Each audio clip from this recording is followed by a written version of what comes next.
Praise lord. ప్రవేశ నామంలో మీ అందరికీ కూడా నా యొక్క శుభంలో తెలియజేస్తున్నాను. ఈరోజు మనము అన్నా గురించి తెలుసుకుందాము. వాక్య భాగం వచ్చేసి లూకాసు వార్త 2వ అధ్యాయము 36 నుంచి 38 వచనాల వరకు మనము చూద్దాము. ఇక్కడ మరియు ఆషేరు గోత్రికురాలను పెనియేలు కుమార్తెయునైన అన్నా అను ఒక ప్రవక్తి ఉండెను. ఆమె కన్యత్వము మొదలు 7 ఏళ్ళు పెనిమిడితో సంసారము చేసి బహుకాలము గడిచినదై 84 సంవత్సరంలో విధవరాలై ఉండి దేవాలయము విడవక ఉపవాస ప్రార్థనలతో రేయింబవళ్ళు సేవ చేయుచుండెను. ఆమె కూడా ఆ గడిలోనే లోపలికి వచ్చి దేవుని కొనియాడి యెరూషలేములో విమోచన కొరకు కనిపెట్టుచున్న వారందరితో ఆయనను గూర్చి మాట్లాడుచుండెను. ఇక్కడ మనము వాక్య భాగంలో చూసినట్లయితే అన్నా అను ప్రవక్తని మనము చూస్తున్నాము. అన్నా అనేటువంటి ప్రవక్తని. ఈ యొక్క అన్న ఆషేరు గోత్రికురాలై ఉంటుంది. ఈమె యొక్క తండ్రి పేరు పనియేలు అయి ఉంటుంది. ఈమె ఒక ప్రవక్తిని అయి ఉంటుంది. కొత్త నిబంధన గ్రంథం అంతట్లో కూడా అన్న మాత్రమే ప్రవక్తినిగా ఉన్నట్టుగా మనము చూస్తున్నాము. ఈ యొక్క అన్న ఒక ప్రవక్తిని అయి ఉంటుంది. అదేవిధంగా ఈ యొక్క కొత్త నిబంధనలో ఉన్నటువంటి ఒకే ఒక ప్రవక్తిని స్త్రీ అయి ఉంటుంది. ఈ యొక్క అన్న వివాహితురాలైనటువంటి స్త్రీ అయి ఉంటుంది.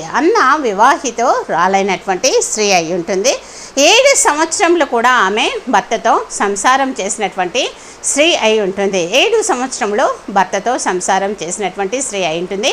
7 సంవత్సరాల తర్వాత తన యొక్క భర్త ఇక్కడ చనిపోవడము జరిగింది. ఆమె విధవరాలుగా ఉన్నట్టుగా మనము చూస్తున్నాము. 7 సంవత్సరాల తర్వాత భర్తను కోల్పోయి విధవరాలుగా ఉన్నట్టుగా చూస్తున్నాము. అయితే ఈమె 84 సంవత్సరములు దేవాలయాన్ని విడవక ఉపవాస ప్రార్థనలతో రేయింబవళ్ళు కూడా ఆ యొక్క దేవాలయంలో సేవ చేస్తున్నటువంటి స్త్రీగా మనము చూస్తున్నాము. ఈ యొక్క స్త్రీ 84 సంవత్సరముల నుండి రేయింబవళ్ళు ఉపవాసంతో ప్రార్థన చేస్తూ సేవ చేస్తున్నటువంటి స్త్రీగా మనము ఇక్కడ చూస్తున్నాము. ఈమె ఈ యొక్క హన్న ధర్మశాస్త్ర పద్ధతి చొప్పున యేసుక్రీస్తు ప్రభువారు జన్మించినప్పుడు 7వ దినమున తల్లిదండ్రులైనటువంటి ఇక్కడ మరియా యోసేపు ఇద్దరు కూడా యేసుక్రీస్తు ప్రభువారిని ఇక దేవాలయంలోనికి తీసుకొని వచ్చినప్పుడు ఈ హన్న అన్నటువంటి ప్రవక్తి కూడా అక్కడ ఉన్నట్టుగా మనము చూస్తున్నాము. ఈ యొక్క హన్నా ప్రవక్తిని కూడా అక్కడ ఉన్నట్టుగా మనము చూస్తున్నాము. ఎప్పుడైతే ఇక మరియా యోసేపులు యేసుక్రీస్తును లోపలికి తీసుకొచ్చి ఉన్నారో ఇక ప్రభు అయినటువంటి యేసు దేవాలయంలోనికి ఎప్పుడైతే తీసుకొని వచ్చినప్పుడు ఈ యొక్క ప్రవక్తిని హన్నా కూడా అక్కడే ఉంది. అంత మాత్రమే కాదు, ఎప్పుడైతే ఆమెను యేసుని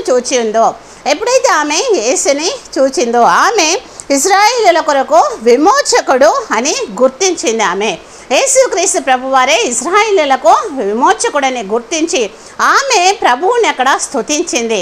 అంత మాత్రమే కాకుండా యేసుక్రీస్తు ప్రభువారిని కొనియాడినట్టుగా చూస్తున్నాము. ఈ యొక్క హన్నా ప్రవక్తి యేసుక్రీస్తు ప్రభును చూసింది. అంత మాత్రమే కాకుండా ఆమె దేవుణ్ణి స్తుతించింది. దాంతో పాటుగా ఆమె కొనియాడినట్టుగా చూస్తున్నాము. ఆ ఒక్క యేసుక్రీస్తు ప్రభువుని చూచి స్తుతించి కొనియాడడమే కాకుండా యెరూషలేములో ఎవరైతే విమోచన కొరకు కనిపెట్టుచున్నటువంటి వారందరితో కూడా వెళ్ళి ఆయనను గురించి ఈమె ప్రకటించినటువంటి ఒక ప్రవక్తినిగా, ఒక స్త్రీగా మనము చూస్తున్నాము. యెరూషలేములో ఎంతమంది అయితే విమోచకుడి కొరకు కనిపెడుతున్నారో వారందరికీ కూడా ఈమె తెలియజేసినట్టుగా మనము ఇక్కడ చూస్తున్నాము. 84 సంవత్సరములు ఆమె 84 సంవత్సరంలో యేసును చూచుట కొరకు ఆమె నిరీక్షణ కలిగి విశ్వాసమును కోల్పోకుండా ఆమె అవిశ్వాసం అనేది తన దగ్గరికి కూడా రాకుండానట్లుగా ప్రభు సన్నిధానంలో దేవుని మందిరంలో ఆమె ఉన్నట్టుగా మనము చూస్తున్నాము. 84 సంవత్సరములు ప్రభు సన్నిధానంలో నిరీక్షణతో ఆమె దేవాలయంలో రాత్రింబవళ్ళు ఉపవాస ప్రార్థన చేస్తూ కన్ని పెట్టుకొని ఉన్నటువంటి స్త్రీగా చూస్తున్నాము. విమోచకుని కొరకు, యేసుక్రీస్తు ప్రభు కొరకు 84 సంవత్సరములు ఆమె రేయింబవళ్ళు ప్రభు సేవ చేస్తూ ఉపవాసంతో దేవాలయంలో ఉన్నట్టుగా చూస్తున్నాము. చూస్తున్నాము. ఈమె యొక్క పుట్టుక గురించి కానీ చావు గురించి కానీ మనకు పరిశుద్ధ గ్రంథంలో ఎక్కడ కూడా రాయబడలేదు. కానీ మంచి నిరీక్షణ కలిగినటువంటి స్త్రీ హన్నా అయి ఉంటుంది.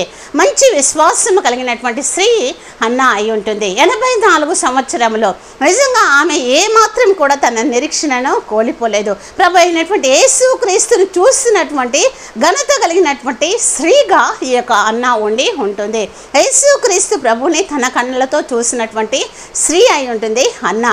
యేసుక్రీస్తు ప్రభు వారిని తన కన్నులతో చూసి ప్రభును స్తుతించి మహిమపరిచి కొనియాడినటువంటి స్త్రీ అయి ఉంటుంది హన్నా.